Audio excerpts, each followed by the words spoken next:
안녕하십니까. 오늘은 조국과 노회찬 그리고 문재인에 대한 얘기를 해보고자 합니다. 이 얘기를 꺼내기 전에 노래 한 곡을 선사하도록 하겠습니다. 사랑도 명예도 이름도 남김없이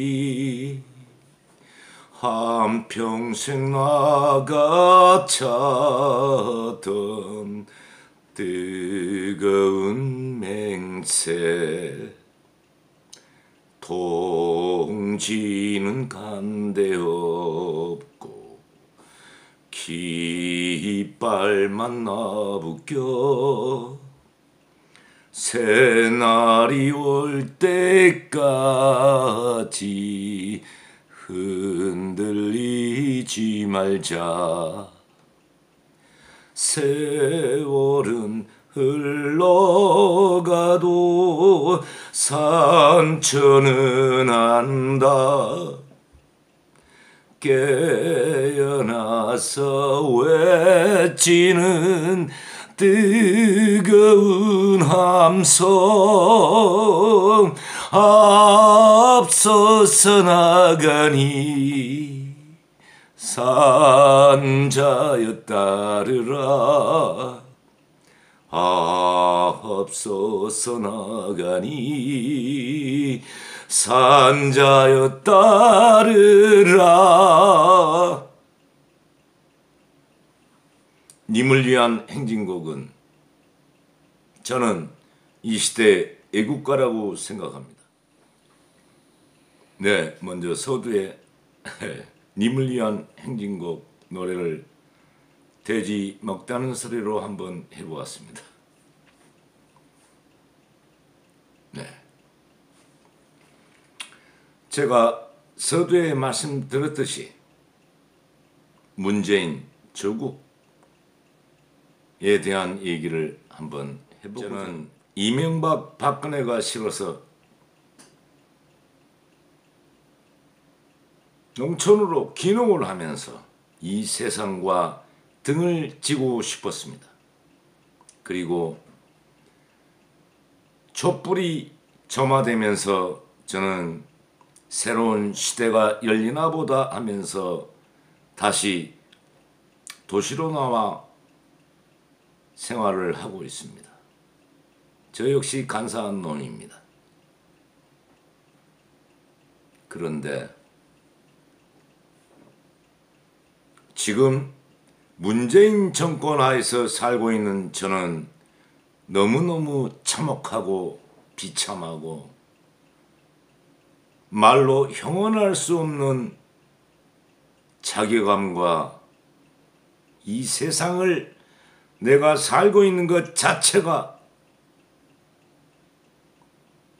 너무나 비통할 뿐입니다. 문재인 정부의 빠른 하야 및 탄핵을 기원드리는 바입니다. 그렇다면 당신이 문재인을 그렇도록 열렬히 응원하고 지지하다가 이제 와서 왜 그렇게 비토를 하느냐고 반문하실 수도 있을 것입니다.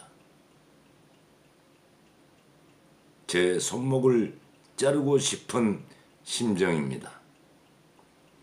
문재인 같은 우리 민족의 구국의 또한 민생의 삶에 대해서는 전혀 관심이 없고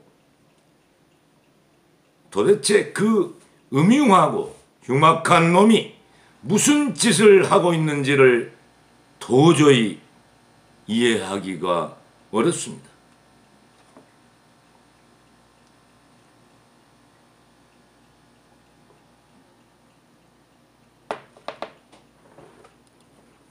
그러면 이렇게 추상적으로 얘기를 나눌 것이 아니라 도대체 문재인이가 뭘 잘못했는데 당신은 그렇게 색안경을 끼냐고 반문하실 수도 있습니다.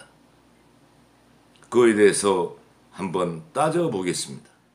모든 의혹이나 이런 것들은 차치하더라도 제가 느끼고 있는 그 상황만 설명드리겠습니다. 문재인과 조국은 어떤 관계일까요?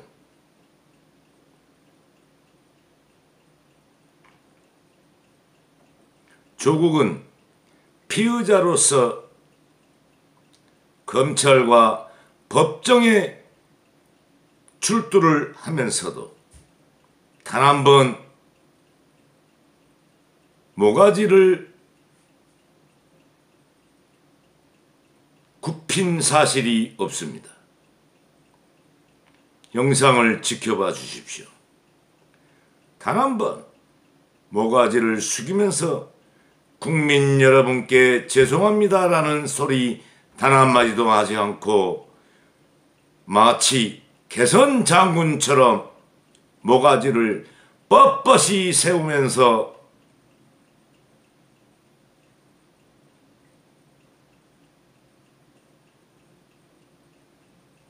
검찰과 법정에 출두를 합니다. 모든 피의자로 지명이 되면 일단 겁이 나기 때문에 고개를 숙이고 선처를 구하는 것이 대부분의 피의자의 모습들이었습니다. 하지만 조국은 단 한 번 고개를 숙이면서 국민께 송구하라는 얘기 한 번 한 적이 없으며 아주 거만하게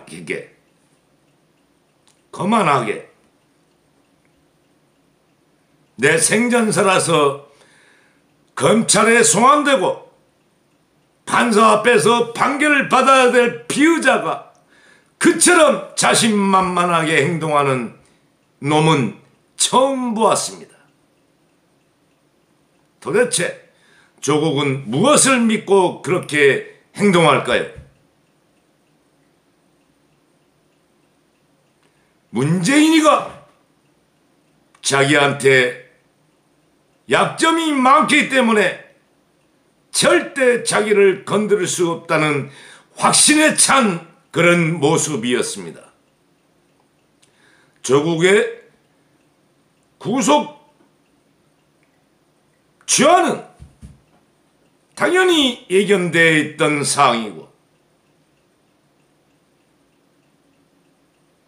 그런 조국이가 현재 혐의를 받고 있는 것은 매우 제가 추론컨대 매우 경미한 범죄로 수사를 받고 있습니다. 조국이라는 양파 껍질을 벗기면 벗길수록 얼마나 극악무도하고 천인공노할 범죄를 했는지 반드시 조국에 대한 심판과 수사를 이어나가야 될 것이라고 생각합니다.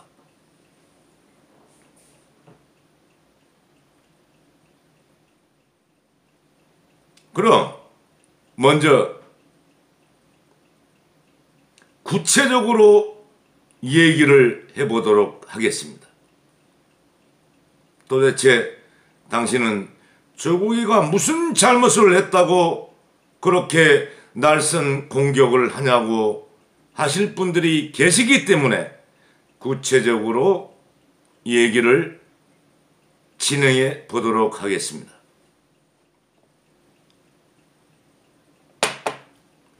조국은 문재인 정권의 출범과 동시에 민정수석 자리에 앉았습니다.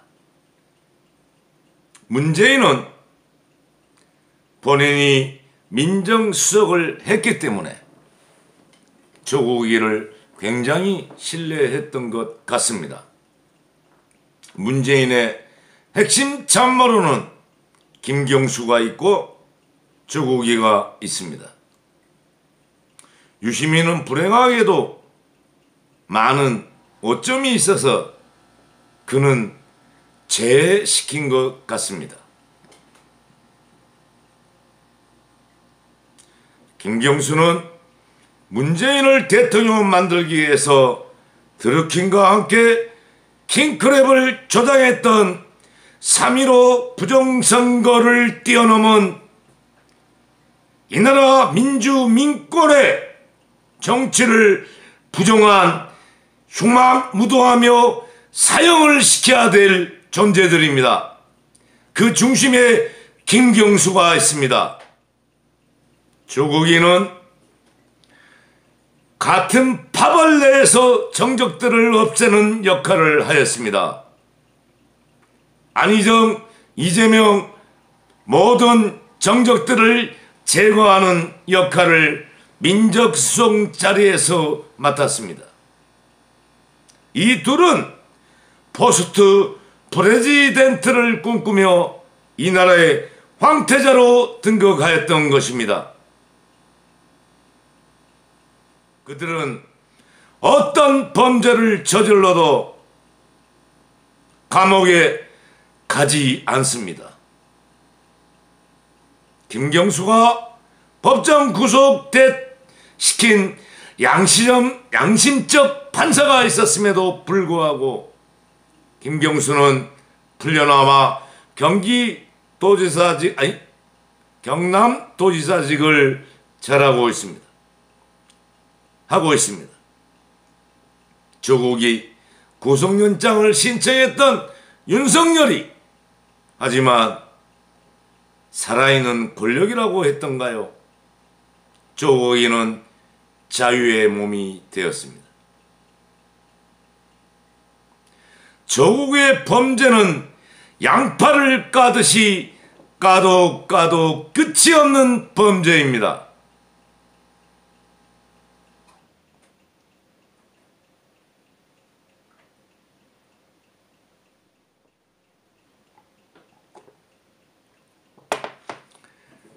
조국이가 민정수석을 하면서 저질렀던 범죄에 대해서 앞으로 하나 둘 깨부셔 나갈 것입니다.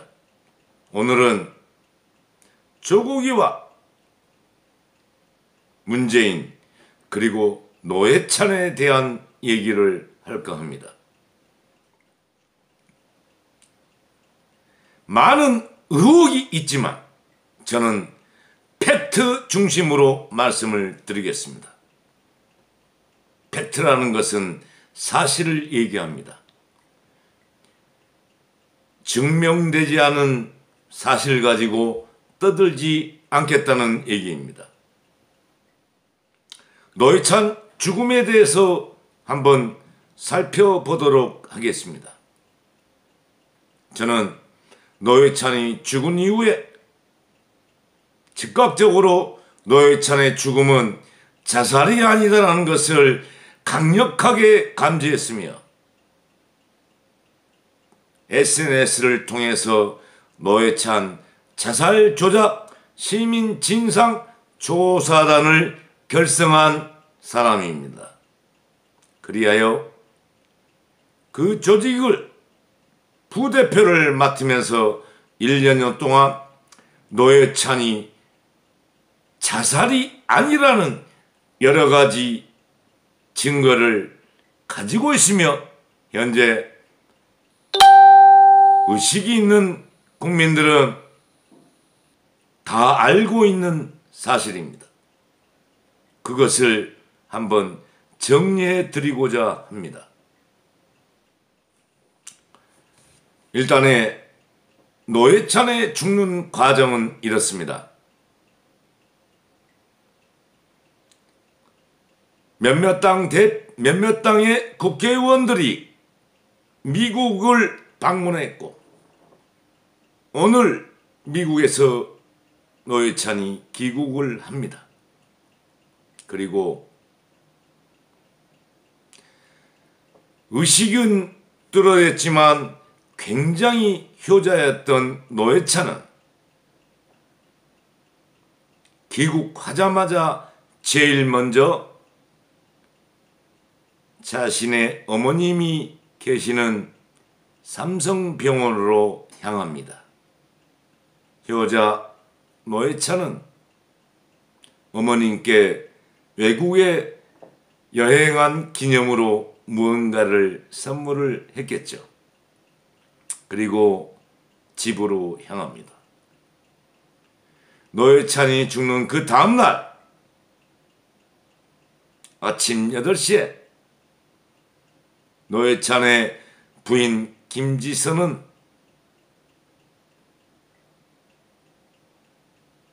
8시에 출근하는 노회찬을 배웅합니다.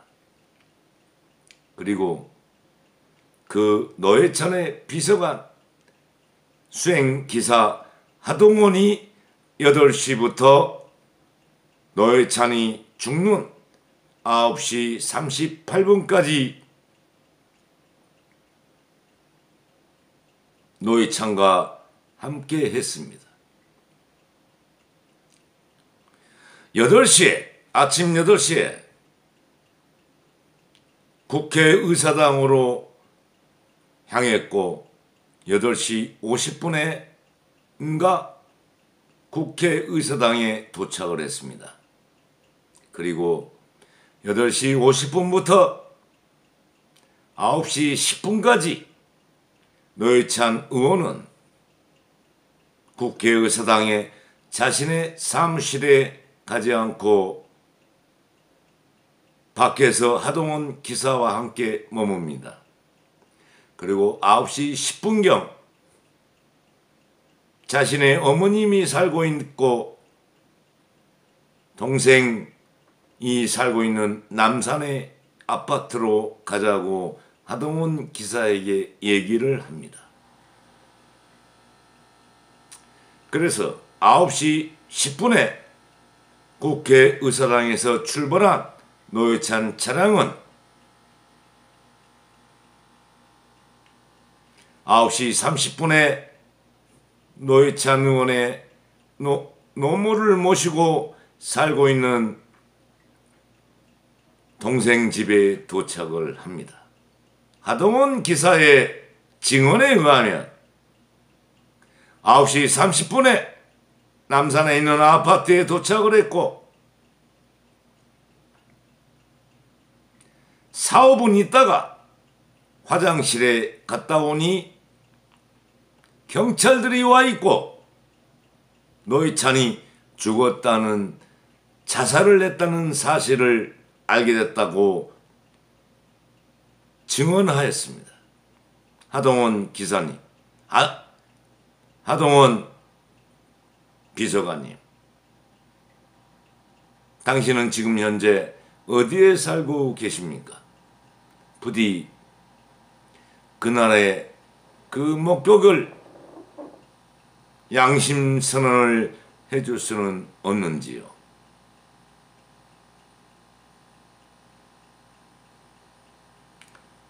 그것이 그날의 팩트였습니다. 아침 8시에 국회로 출근했던 노회찬이 8시 50분에 국회의사당에 도착을 하였고 거기에 자기의 집무실로 가지 않고 20분 동안 차 안에서 있다가 9시 10분에 자신의 여동생의 집으로 어머님은 삼성병원에 계시고요. 가자고 해서 9시 30분에 도착한 후 17층 동생의 집 난간에서 뛰어내려 9시 38분에 시체가 발견되고 노회찬이라는 신분이 확인되어 노회찬으로 특정시키고 1시간도 안 되어서 노회찬 의원이 뇌물에 대한 그 억울함 때문에 스스로 투신 자살했다고 1시간 만에 여러 언론은 보도합니다.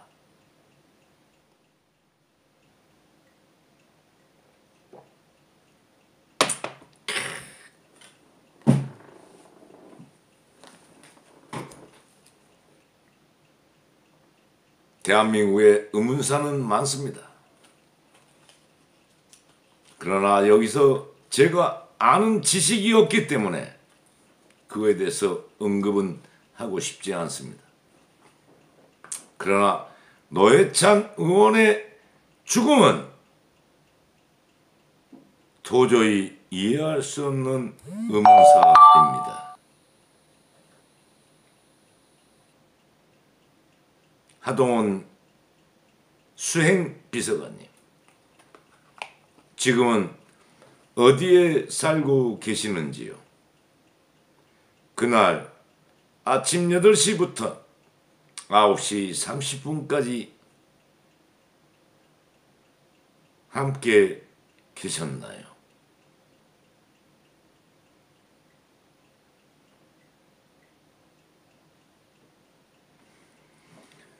좋습니다.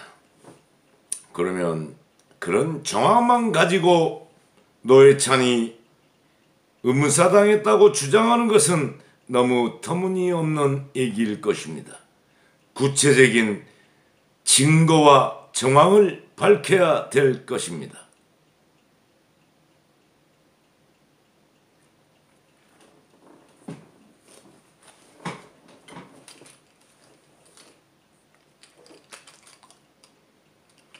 저희 노회찬 의문사 진상조사단에서는 당시 수사를 맡았던 남부경찰서에 증거를 제시해달라고 조사단 일동 전원이 가서 요구하였습니다.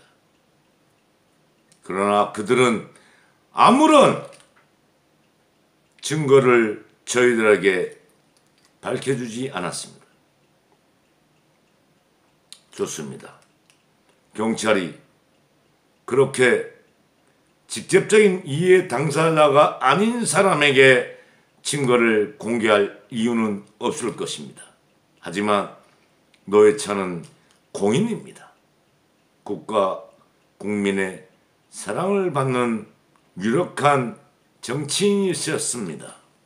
그럼에도 남부경찰서는 어떠한 노회찬이 자살했다는 CCTV 하나라도 공개해달라는 모든 저희들의 요구를 거부하셨습니다. 거부하였습니다.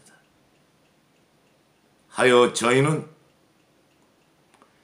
청와대 사당체 앞에서 집회를 서너 번을 했습니다. 조국에게 물었던 것입니다. 당시 조국은 민정수석을 하고 있었고, 그는 검찰, 경찰, 국정을 다 통과하는 그런 자리였기 때문에 노회찬 투신에 대한 모든 것을 알고 있는 것은 바로 조국입니다. 그에게 진상을 규명해달라고 외쳤지만 소리 없는 메아리였습니다. 아무 답을 듣지는 못했습니다.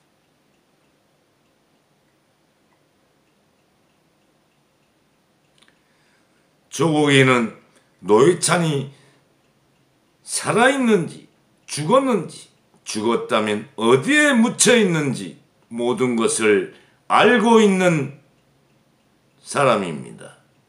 물론 조국 위에 있는 상황, 운장도 알고 있을 것입니다.